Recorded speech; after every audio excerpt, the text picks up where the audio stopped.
آج اگر ہم عیب رہے نا چھپا چھپا کے بیچتے, معلوم نہیں ہوئے جیسا بیچتے, اور کیا سمجھتے جی صاحب مال نکل گیا چلو اچھا ہے, بے فکری ہے. لیکن یاد رکھنا دھوکہ دے کر جو پیسہ کمایا جاتا ہے, دھوکہ دے کر جو پیسہ کمایا جاتا ہے وہ حرام کی تعریف میں آتا ہے, حلال کی تعریف میں نہیں آتا. اس لیے ترازو پکڑے بھی تو دیکھنے والا سمجھنا ترازو پکڑیا بول کو ادھر سے 3 انگلیاں ہٹا دیتا, ختم. پکڑے پکڑے تک ایسا دیکھنے والا سمجھ رہا سیدھا کاٹا توڑ رہا بول کے, لیکن یہ انگوٹھے کو ایسا دبا دیا تو کدھر جھک رہا. 3 ہاتھ کا آدمی, اس کو کیا معلوم بیچارے کو, وہاں سے لایا یہاں بیچ دیا, ختم, چلے گیا. گاؤں کے لوگ غلہ ہوا, ملا کھیلے کی مارکیٹ بڑی ہے, یا علاقوں گنج میں ڈالیں گے بول کے یہاں کو لے کو آئے, تو وہاں گنج میں جانے سے پہلے یہاں چبوترے بیٹھی, کیا جی عبد الرحمان صاحب, مدار صاحب کیا لے جاتے ہیں؟ کہ تو تھوڑی مونگ ہو گئی تھی, لے جا گنج میں ڈالوں گا, آپ کو لے جاتا ہوں. کیا ہے ریٹ ہے نہیں, مٹھی ہے نہیں, لے جا, کیا کرتی بیٹھو یہاں, بالکل بیڑی کٹا دیا, ختم, پھونک لیتے بیٹھا. کیا ہے مارکیٹ ٹھنڈی ہے, ریٹ کچھ بھی نہیں ہے, لہسو لگا سرا سرا مار لیتے ہیں, لاگڑ بھی نہیں نکلتا ہے, کتنی ہے وہ مونگ, 2 تھیلے ہے, وہاں لے جا, کیا کر دی, رکشے کرایہ خراب, یہاں دو, وہاں نے کہا کیا کہ میں دے دیتا ہوں, بول کو یہاں جن کو دے دیا. کیا چلتا ہے کہ تو کیا چلتا ہے, وہ 100 روپے کلو چلتا ہے, 50 روپے کلو, 10 روپے, ایسا ایسا کر کو دو. حالانکہ وہاں چلتا ہے 200 روپے, یہاں کیا بولتا ہے چبوترے بیٹھ کو 100 روپے. اس کے 2 تھیلے مار لیا, گن کو دے دیا, چلے آنے کے بعد لا رہے دال, کاروبار اس کو بولتی کرتا. دھوکہ ہے نہیں, صحیح بولو. دیہات والے کو جھوٹی قیمت بتا کر مارکیٹ میں آنے سے پہلے لوٹ لیا. ایک کلمہ پڑھنے والا نبی کا غلام دوسرے نبی کے غلام کو کیسے لوٹا, یہ نوالا تیرے پیٹ میں اترا کیسا, حرام کا لقمہ کھانے شرم نہیں آئی؟ پہلی صف میں کھڑے ہو کے اللہ اکبر بولتا اور مسجد کی صدارت کے لیے لڑتا, حرام پیسہ کھانے والا اللہ کے گھر کی صدارت کے واسطے لڑے. سرکار نے فرمایا کہ جیسا من غشا فلیس منا, دھوکہ دینے والا میری جماعت میں سے نہیں ہے. آج اس کو یہ صاحب جو ہے دھوکہ ہی نہیں سمجھ رہی, اور یہ سمجھ گئے جی صاحب ہم ہوشیاری سے کما رہی. ہوشیاری نہیں ہے, یہ پوری ہوشیاری آنکھ بند ہونے کے بعد پتا چلے گا کیا ہوشیاری ہے. اس لیے سرکار دو عالم صلی اللہ علیہ وسلم نے دوسرا کام جس سے منع فرمایا کیا ہے, لا تناجشو, آپس میں دھوکہ مت دو.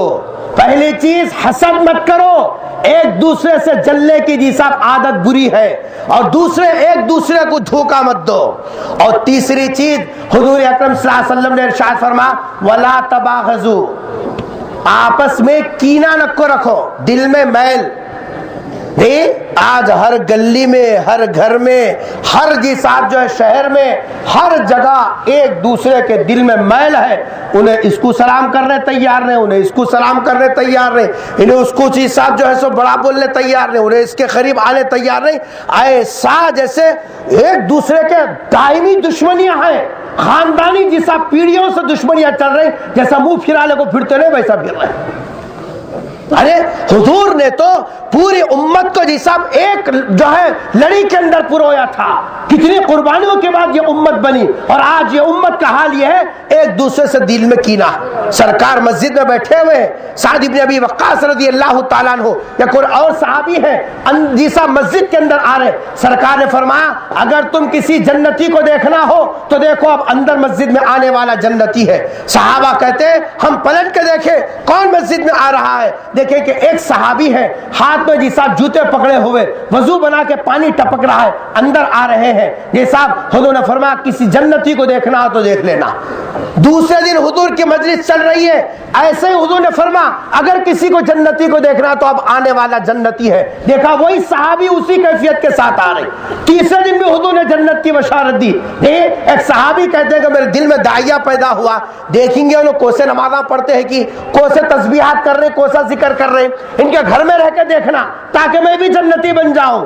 جی اس ارادے سے ان کے ساتھ یہ صاحب جو ہے ان کے گھر میں رہنے کی اجازت لے کر گئے.